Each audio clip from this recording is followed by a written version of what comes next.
నా ప్రియమైన దేశ ప్రజలారా నమస్కారం. మన్ కీ బాత్కి మీ అందరికీ స్వాగతం, అభినందనలు. మీరంతా ఇప్పుడు యోగా అనే శక్తితో అంతర్జాతీయ యోగా దినోత్సవం జ్ఞాపకాలతో నిండిపోయి ఉంటారు. ఈసారి కూడా జూన్ 21న దేశానికి ప్రపంచం నలుమూలలకు చెందిన కోట్లాది మంది అంతర్జాతీయ యోగా దినోత్సవంలో పాల్గొన్నారు. గుర్తుంది కదా, 10 సంవత్సరాల క్రితం ఇది ప్రారంభమైంది. ఇప్పుడు 10 సంవత్సరాలలో ఈ పరంపర ప్రతి సంవత్సరం గతంలో కంటే గొప్పగా తయారవుతోంది. యోగాను తమ దైనందిన జీవితంలో ఇంకా ఎక్కువ మంది స్వీకరిస్తున్నారనడానికి కూడా ఇది ఒక సంకేతం. మనం ఈసారి యోగా దినోత్సవానికి సంబంధించిన ఎన్నో ఆకర్షణీయమైన చిత్రాలను చూసాం. విశాఖపట్నం సముద్ర తీరంలో 3 లక్షల మంది ప్రజలు ఒకేసారి యోగా చేశారు.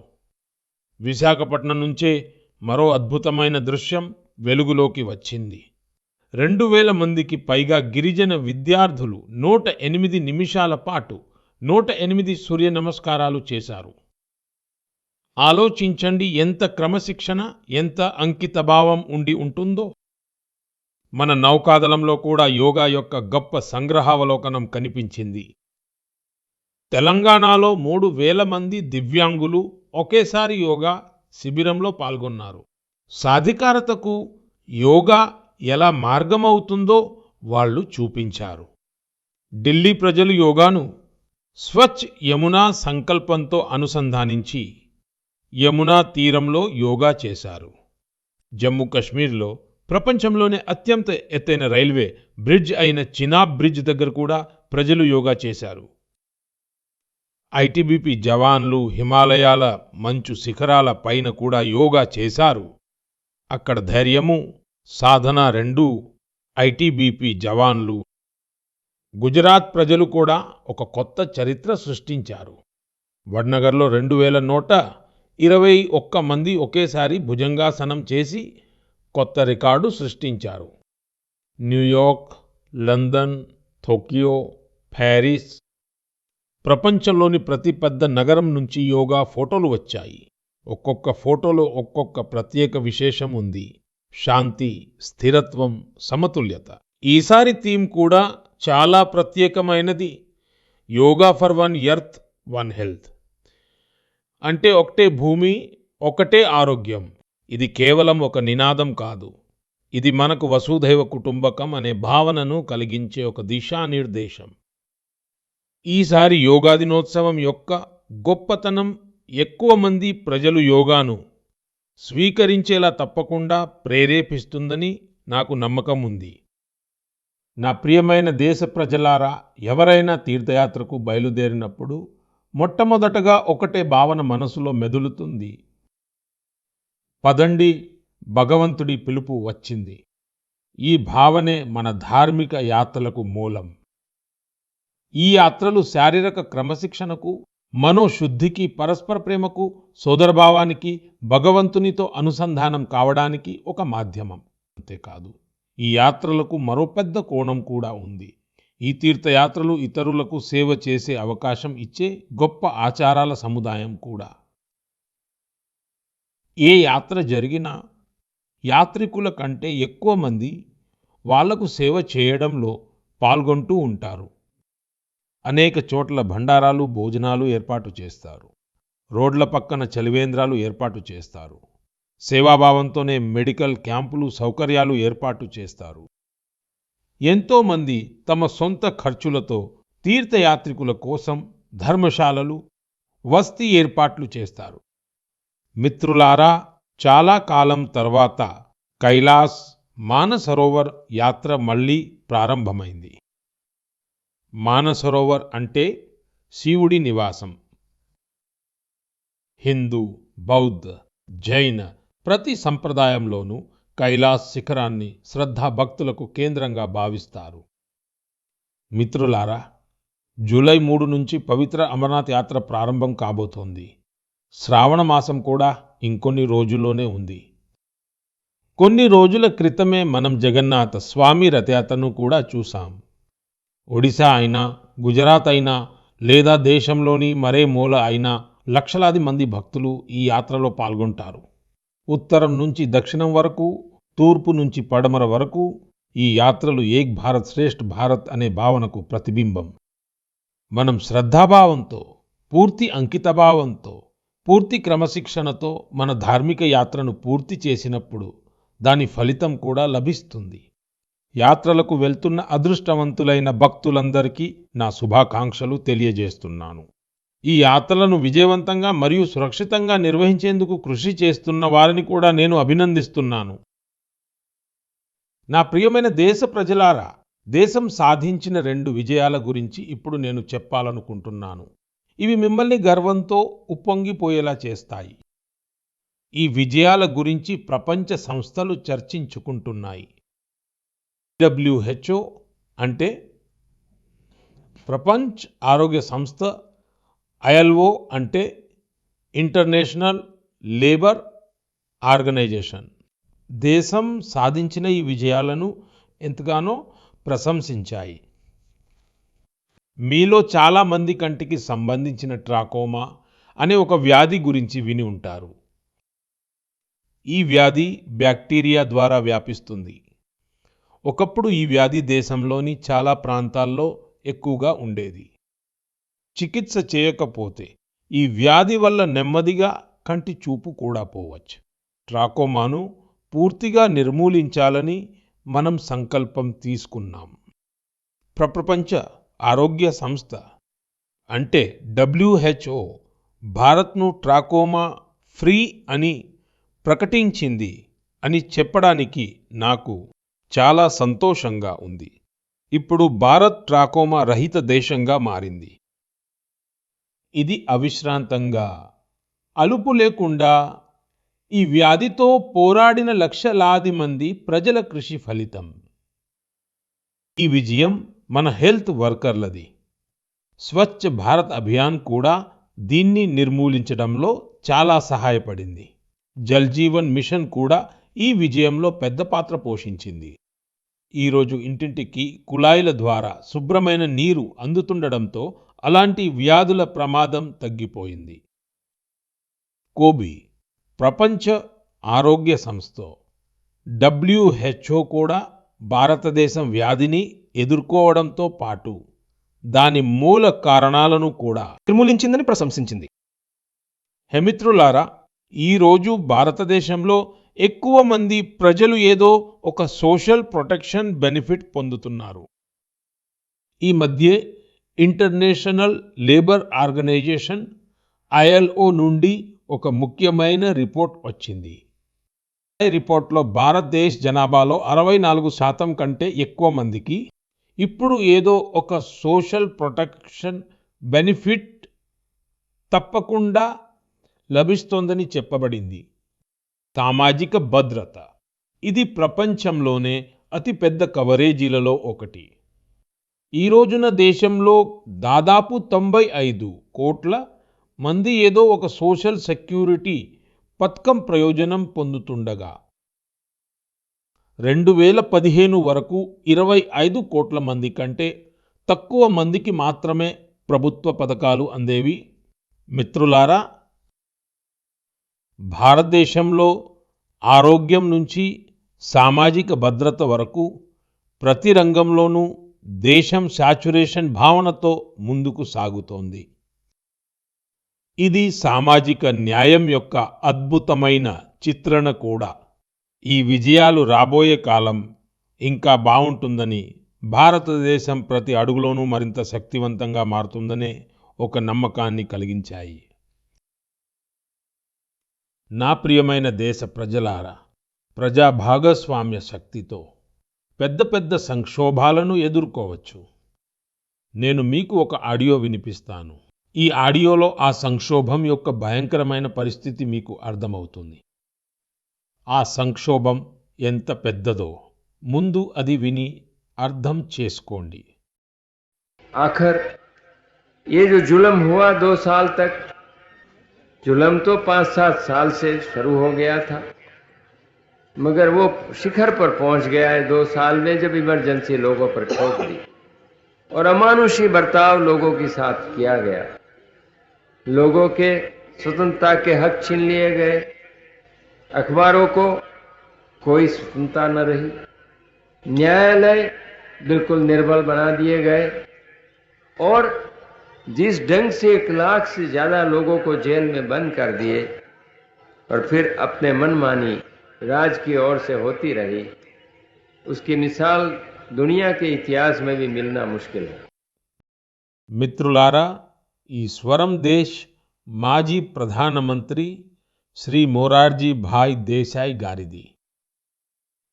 ఆయన క్లుప్తంగా కానీ చాలా స్పష్టంగా ఎమర్జెన్సీ గురించి చెప్పారు.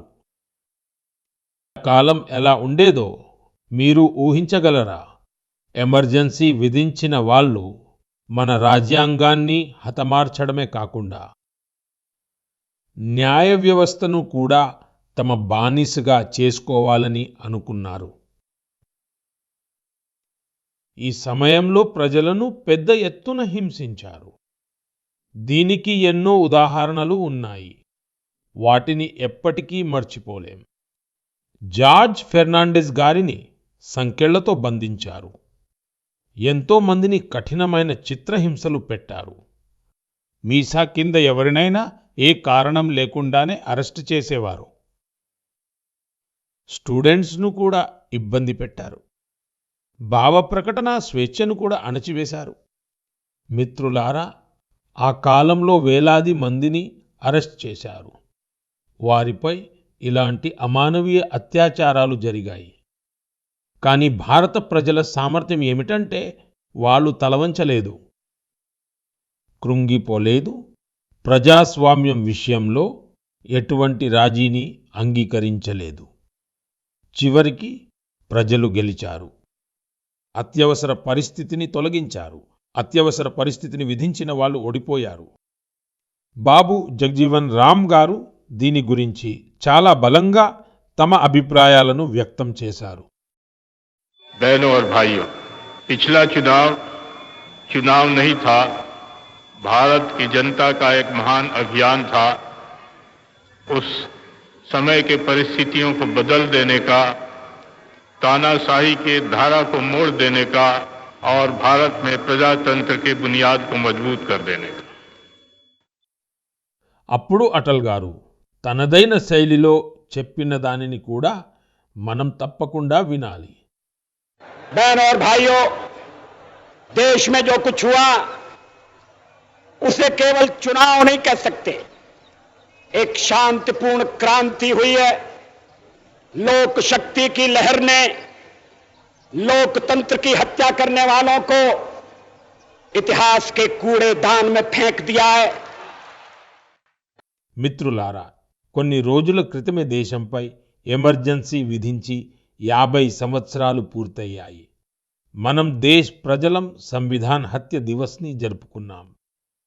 ఎమర్జెన్సీని ధైర్యంగా ఎదుర్కొన్న వారందరినీ మనం ఎప్పుడూ గుర్తుంచుకోవాలి.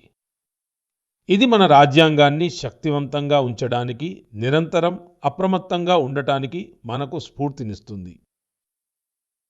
నా ప్రియమైన దేశ ప్రజలారా, మీరు ఒక చిత్రాన్ని ఊహించుకోండి. ఉదయపు సూర్యకిరణాలు కొండలను తాకుతున్నాయి. నెమ్మదిగా వెలుగు మైదానాల వైపు సాగుతోంది. అదే వెలుగుతో ఫుట్బాల్ ప్రియుల బృందం కూడా సాగుతోంది. విజిల్ వినిపిస్తుంది. కొన్ని క్షణాల్లోనే మైదానం చప్పట్లతో, నినాదాలతో మారుమోగుతుంది. ప్రతి పాస్, ప్రతి గోల్తో ప్రజల ఉత్సాహం పెరుగుతోంది. ఇది అందమైన ప్రపంచమబ్బా అని మీరు ఆలోచిస్తుండవచ్చు. మిత్రులారా, ఈ చిత్రం అస్సాంలోని ఒక ప్రముఖ ప్రాంతమైన బోడోల్యాండ్ యొక్క వాస్తవికత.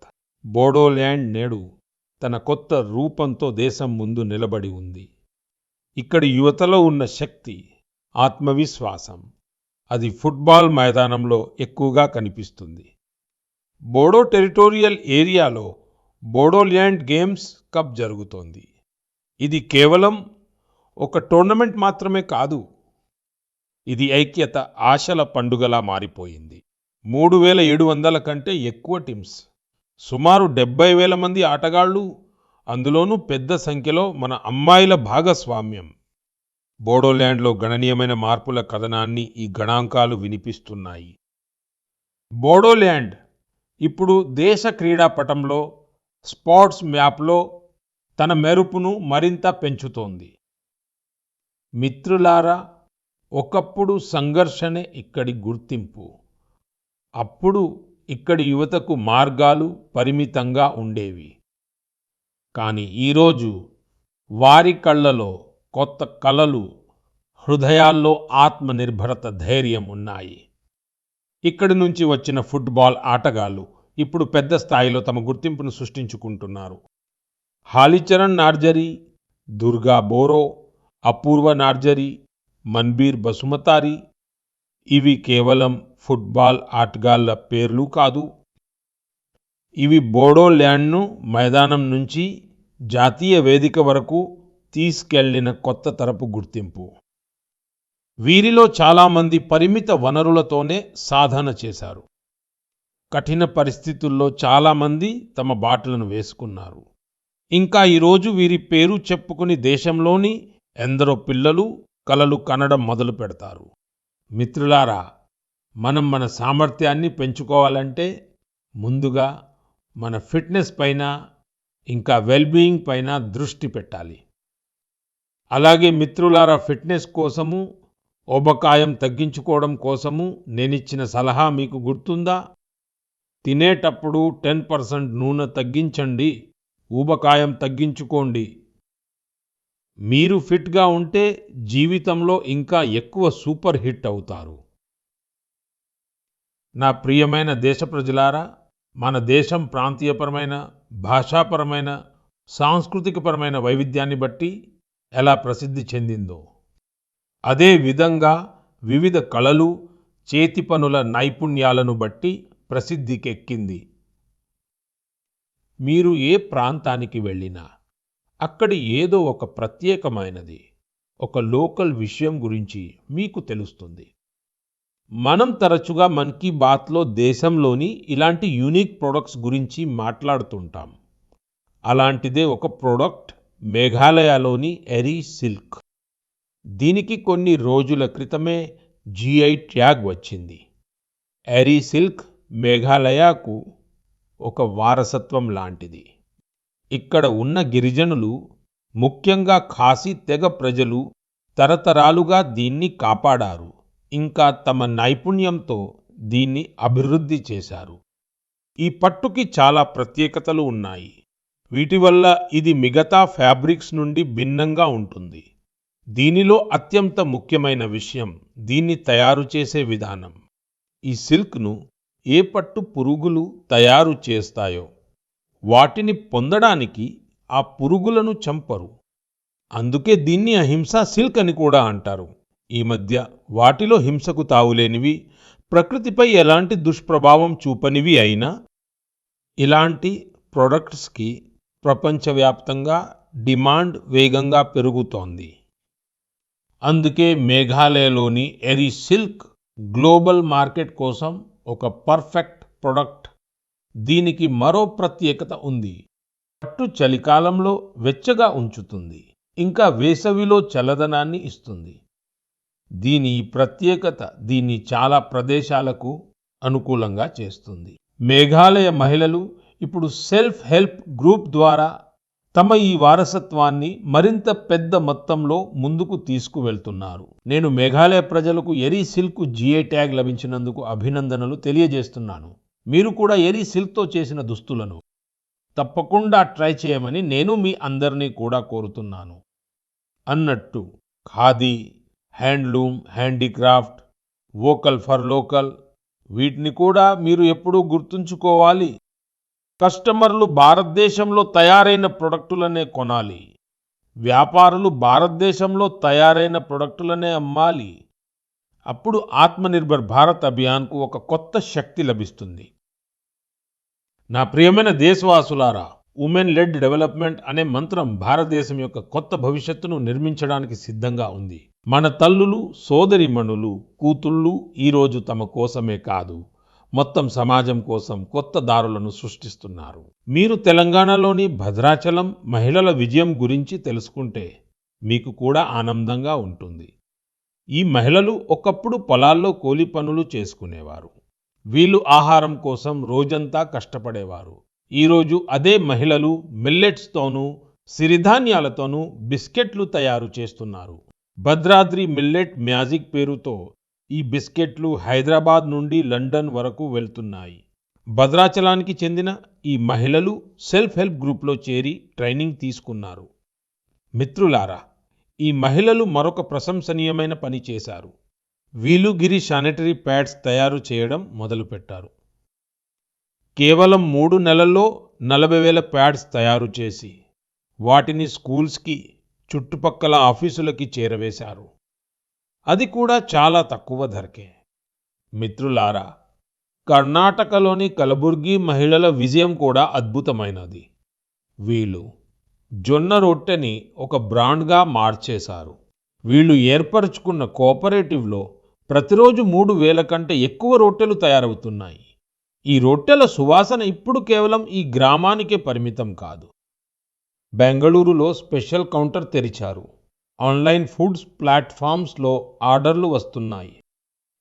కలబుర్గి రొట్టె ఇప్పుడు పెద్ద నగరాల కిచెన్ల వరకు చేరుతోంది. చాలా అద్భుతమైన దీని ప్రభావం ఈ మహిళలపై పడింది. వాళ్ళ ఆదాయం పెరుగుతోంది. మిత్రులారా, వేర్వేరు రాష్ట్రాల ఈ గాథలలో వేర్వేరు ముఖాలు ఉన్నాయి. కానీ వాటి కాంతి ఒకేలా ఉంది. ఇది ఆత్మవిశ్వాసం, ఆత్మనిర్భరత అనే కాంతి. మధ్యప్రదేశ్కు చెందిన సుమా ఉయికే అలాంటి ప్రసిద్ధ వ్యక్తి. సుమగారి ప్రయత్నం చాలా ప్రశంసనీయం. ఆమె బాలాజాట్ జిల్లాలోని కటంగి బ్లాక్లో సెల్ఫ్ హెల్ప్ గ్రూప్లో చేరి పుట్టగొడుగుల సాగు, పశుపోషణకు సంబంధించిన ట్రైనింగ్ తీసుకున్నారు. దీనివల్ల ఆమెకు స్వయం ప్రతిపత్తికి దారి దొరికింది. సుమా ఉయికే ఆదాయం పెరగడంతో ఆమె తన పనిని విస్తరించారు. ఒక చిన్న యత్నంతో మొదలైన ఈ ప్రయాణం ఇప్పుడు Didi canteen, thermal therapy centre వరకు చేరుకుంది. దేశం నలుమూలలా ఇలాంటి ఎంతోమంది మహిళలు దేశ్ భవిష్యత్తును, తమ భవిష్యత్తును మారుస్తున్నారు. నా ప్రియమైన దేశ ప్రజలారా, గత కొద్ది రోజులుగా నాకు వియత్నాం నుండి చాలామంది వివిధ మార్గాల ద్వారా తమ సందేశాలు పంపారు. ఈ సందేశాలలోని ప్రతి పంక్తిలోనూ శ్రద్ధ, ఆత్మీయత ఉన్నాయి. వారి భావాలు మనసును హత్తుకునేవిగా ఉన్నాయి.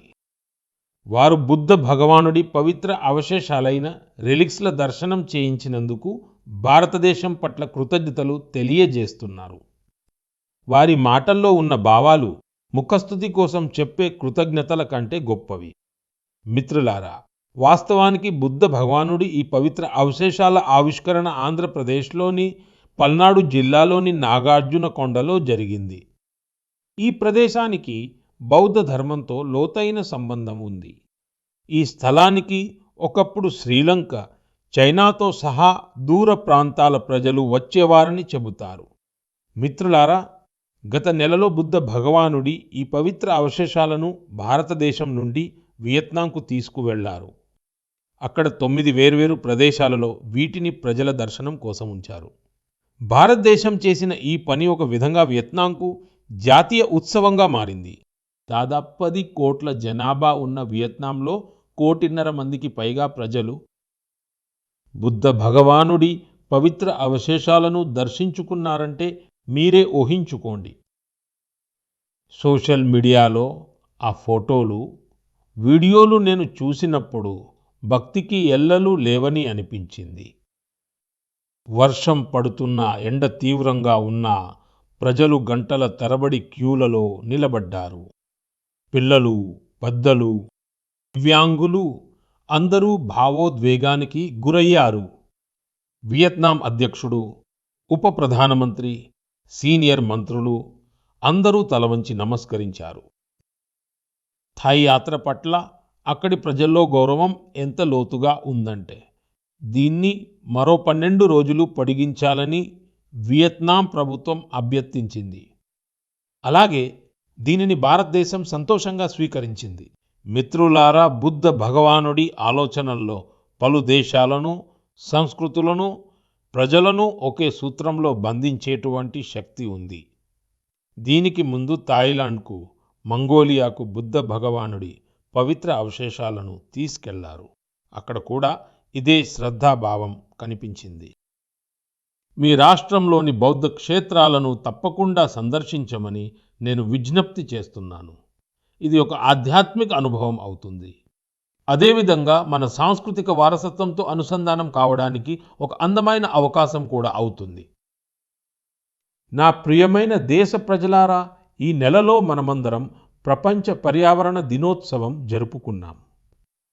నాకు మీ నుండి కొన్ని వేల సందేశాలు వచ్చాయి. చాలామంది తమ చుట్టుపక్కల ఉన్న ఆ స్నేహితుల గురించి చెప్పారు.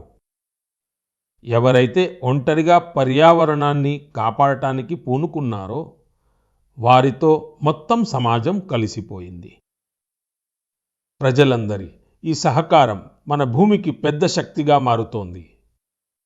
పుణేకు చెందిన శ్రీ రమేష్ ఖర్మాలే గారు చేసిన పనులను తెలుసుకుంటే మీకు చాలా స్ఫూర్తి లభిస్తుంది. వారాంతంలో అందరూ విశ్రాంతి తీసుకునేటప్పుడు రమేష్ గారు, ఆయన కుటుంబ సభ్యులు పలుగు పార పట్టుకుని బయలుదేరుతారు. ఎక్కడికో తెలుసా? జున్నర్ కొండల వైపు. ఎండ ఉన్నా, నిటారుగా ఎక్కవలసి ఉన్నా వారి అడుగులు ఆగవు. వారు పొదలను శుభ్రం చేస్తారు, నీటిని ఆపడానికి కందకాలు తవ్వుతారు మరియు విత్తనాలు చల్లుతారు. వారు కేవలం 2 నెలల్లో 70 కందకాలు త్రవ్వారు. రమేష్ గారు ఎన్నో చిన్న చెరువులను నిర్మించారు, వందల కొలది చెట్లను నాటారు. ఆయన ఒక ఆక్సిజన్ పార్క్ కూడా నిర్మిస్తున్నారు. దీని ఫలితంగా ఇప్పుడు పక్షులు ఇక్కడికి తిరిగి రావడం మొదలైంది. వన్యప్రాణులకు కొత్త ఊపిరి అందుతోంది. మిత్రులారా, గుజరాత్లోని అహ్మదాబాద్లో పర్యావరణం కోసం మరో చక్కని అడుగు కనిపించింది. ఇక్కడ నగరపాలక సంస్థ మిషన్ ఫర్ మిలియన్ ట్రీస్ అనే ప్రచారాన్ని ప్రారంభించింది. లక్షలాది చెట్లను నాటడం. ఈ ఉద్యమం యొక్క ఒక ప్రత్యేకత సింధూర్ వన్. ఈ వనం ఆపరేషన్ సింధూర్ వీరులకు అంకితం చేయబడింది. సింధూర్ మొక్కలు దేశం కోసం సర్వస్వం అంకితం చేసిన ఆ ధైర్యవంతుల జ్ఞాపకార్థం నాటబడుతున్నాయి. ఇక్కడ మరో ఉద్యమం కొత్త వేగం పుంజుకుంటోంది. ఏక్ పేడ్ మాకే నామ్. ఈ ఉద్యమం కింద దేశంలో కోట్లాది చెట్లు నాటబడ్డాయి. మీరు కూడా మీ గ్రామంలో గానీ నగరంలో గానీ జరుగుతున్న ఇలాంటి ఉద్యమంలో తప్పకుండా పాల్గొనండి. చెట్లు నాటండి, నీటిని ఆదా చేయండి, భూమికి సేవ చేయండి. ఎందుకంటే మనం ప్రకృతిని కాపాడినప్పుడు నిజానికి మనం మన భవిష్యత్ తరాలను సురక్షితం చేస్తాము. మిత్రులారా, మహారాష్ట్రలోని ఒక గ్రామం కూడా గొప్ప ఉదాహరణను చూపింది. ఛత్రపతి సంభాజీ నగర్ జిల్లాలోని గ్రామ పంచాయతీ పాటోడా. ఇది కార్బన్ న్యూట్రల్ గ్రామ పంచాయతీ. ఈ గ్రామంలో ఎవరూ తమ ఇంటి బయట చెత్త పారవేయరు. ప్రతి ఇంటి నుండి చెత్తను సేకరించే పూర్తి వ్యవస్థ ఉంది. ఇక్కడ మురుగునీటి ట్రీట్మెంట్ కూడా జరుగుతుంది. శుభ్రం చేయకుండా ఎటువంటి నీరు నదిలోకి వెళ్ళదు. ఇక్కడ పిడకలతో అంత్యక్రియలు జరుగుతాయి. ఆ బూడిదతో దివంగతుల పేరు మీద మొక్కలు నాటబడతాయి. ఈ గ్రామంలోని పరిశుభ్రత కూడా చూడదగినది. చిన్న చిన్న అలవాట్లు సామూహిక సంకల్పంగా మారినప్పుడు గొప్ప మార్పు ఖచ్చితంగా జరుగుతుంది. నా ప్రియమైన మిత్రులారా, ఈ సమయంలో అందరి దృష్టి ఇంటర్నేషనల్ స్పేస్ సెంటర్ పైన కూడా ఉంది. భారత్ ఒక కొత్త చరిత్రను సృష్టించింది. నేను నిన్న గ్రూప్ కెప్టెన్ శుభాంశు శుక్లాతో మాట్లాడాను. మీరు కూడా శుభాంశుతో నా సంభాషణను తప్పకుండా విని ఉంటారు. ఇప్పుడు శుభాంశు ఇంకా కొన్ని రోజులు ఇంటర్నేషనల్ స్పేస్ సెంటర్లో ఉండాలి. మనం ఈ మిషన్ గురించి ఇంకా చాలా విషయాలు మాట్లాడుకుందాం, కానీ మన్ కీ బాత్ తర్వాతి ఎపిసోడ్లో. ఇప్పుడు ఎపిసోడ్లో మీ నుండి వీడ్కోలు తీసుకునే సమయమైంది. కానీ మిత్రులారా, వెళ్తూ వెళ్తూ నేను మీకు ఒక ముఖ్యమైన రోజును గుర్తు చేయాలనుకుంటున్నాను. జూలై 1 ఎల్లుండి, అంటే జూలై 1వ తేదీన మనం అత్యంత ముఖ్యమైన 2 ప్రొఫెషన్స్ని గౌరవిస్తాం. డాక్టర్స్ మరియు సీఏలు. వీరిరువురు సమాజానికి అలాంటి స్తంభాలు, మన జీవితాన్ని మెరుగుపరుస్తారు. డాక్టర్లు మన ఆరోగ్యానికి రక్షకులు మరియు సీఏలు ఆర్థిక జీవితానికి మార్గదర్శకులు. డాక్టర్లు, చార్టర్డ్ అకౌంటెంట్లకందరికీ నా శుభాకాంక్షలు. మిత్రులారా, మీ సూచనల కోసం నేను ఎప్పుడూ ఎదురు చూస్తూ ఉంటాను.